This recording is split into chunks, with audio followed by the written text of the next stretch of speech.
that screen, Kelly. It's like sometimes I don't get to see the picture until like, oh, what is it I'm talking about? For 7 days, celebrate the feast of the Lord your God at the place that the Lord will choose. For the Lord your God will bless you in all your harvest and in all your work of your hands, and your joy will be complete. Sounds pretty simple. Sounds like something that could be continued on, and yet, turn that one off so we don't end up with some screech between. Probably not on. Let's see. Are we on? No, you're better. Yes, okay. But my sense is somewhere in the last 3,000 years or so, we lost sight of that commandment. Those laws and rules that were written in 3 or 4 of our books that declare that we shall give thanks in the harvest. And so it seems as though here our Thanksgiving celebration is 1 or 2 days. In the U.S., I think they're stretching it a little to 4, but my sense is there's quite a bit lost in those 4, 5, 6 days of celebration that happen south of this border.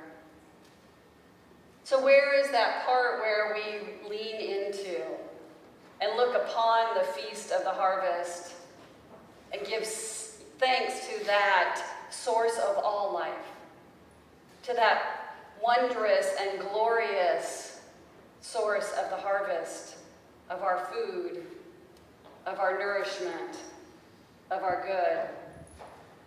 Yet, historically, in all cultures, we see that feast of the harvest happening, where each season, as the grains come to fruition, as the grapes come to their full pulpness and are ready to be harvested for the wine, that celebrations happen all throughout the world.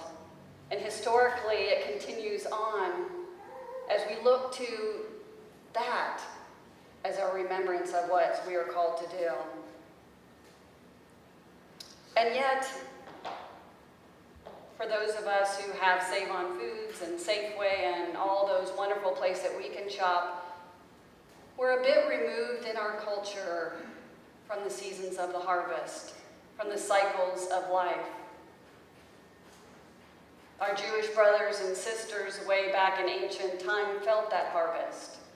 They knew that in the spring, if the grains weren't coming to fruition, if the rains had been too much in the winter, that they might not have a harvest. They knew as the cycles continued through the summer months what that would mean in terms of harvest or not. And yet each and every fall there was that season of celebration, either for what good had come through their harvest and their crops, or for what little they did have, in hopes that maybe their gratitude might give birth to a greater harvest in their lives. Any one of us who listens to the news hears the stories of a number of years ago when the rains of September nearly demolished the potato crop of the South Delta area. Or I was just in Southern California and heard that they're at 30 months straight of drought. Yet, I can go to the grocery store, to the local harvest, and have food from anywhere around the world. And we give thanks, while the farmers still suffer. And so I think we're reminded at this time to celebrate many of the different ways in which community comes together. Part of our celebrations here in North America are a remembrance of a feast that happened a couple hundred years ago. A feast that now has a little bit of stain in its memory as we bring our amends to the First Nations people.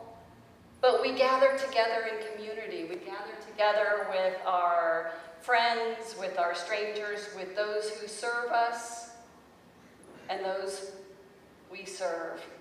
And we gather together in community to reenact that feast of the harvest that calls us to be in community in a new way. I know many of you are inviting people to your home who may not have family here locally. It's a reenactment of that gathering together with friends and extended family, that family of choice. And in those moments, I invite each one of you to remember all those who are still homeless, all those who may not have the feast upon their tables this harvest season. I was down at First United with a number of youth as well as adults, serving both a birthday celebration with many of your cupcakes, thank you for your donations of that, and had a moment to sit and chat with some of our friends on the Lower East Side. And the deep and profound gratitude that they had to partake of a meal, to be able to be with friends and community. A few said, "Oh, can I just have that to go?" And the invitation always is at those meals is, actually, we would love for you to stay, to partake of both the food that is being offered, but also the nourishment of the community that is there. And usually they accept that invitation, and they sit, and they dine, and they take a moment to remember, or even ask for a prayer. There was a heroin addict there that had just gotten out of jail and unfortunately found his way right back to where he started. And so we sat and we prayed with myself and with a young lady who's part of our congregation who lives next door, Kira. And the three of us prayed. Praying first, giving thanks for the good that is in his life, and praying for the strength that he might be able to first remember that good and live from that good in the choices that he makes. And then he partook of the meal that was there before him, and even 8 seconds. And I believe that that night he felt grateful. That experience of gratefulness that was moving through him as he could partake of the goodness of God in that moment. Is it sustainable? Is our harvest feast as we come together in thanksgiving with each other sustainable? Only God knows.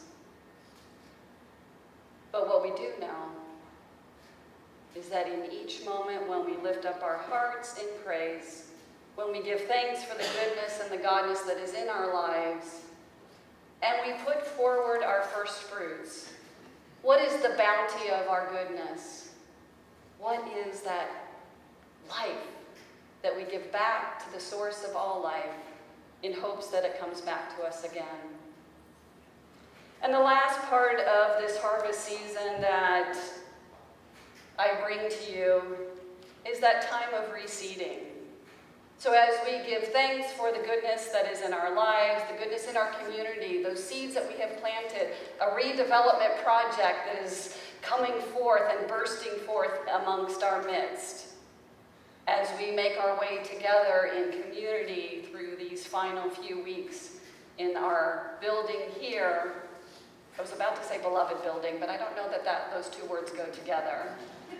But we give thanks that this building has been our haven. This building has been our gathering place. We then plant the seeds both in our community and how we are and who we are. We work with the adaptive change consultants who are coming this week to begin to envision the seeds of our harvest, of the community building and the caring and giving that we have given to each other, for the creative new ministries that are being birthed. And let us gather up all of those seeds, give thanks for the harvest, and begin to plant them in our thoughts, in our actions, in our hearts, between each other, so that we might come together a year from now, and then 2 years from now, and be able to celebrate that great harvest of good of all kinds of our community and the world.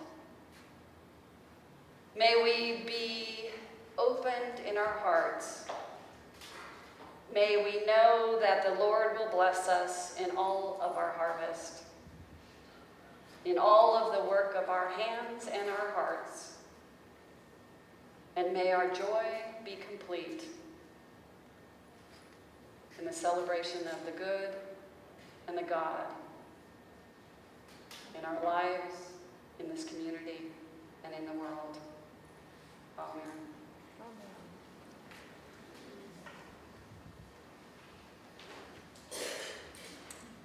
Let us sing together the prayer of thanksgiving as we open up our hearts to the good and the God that is ours now.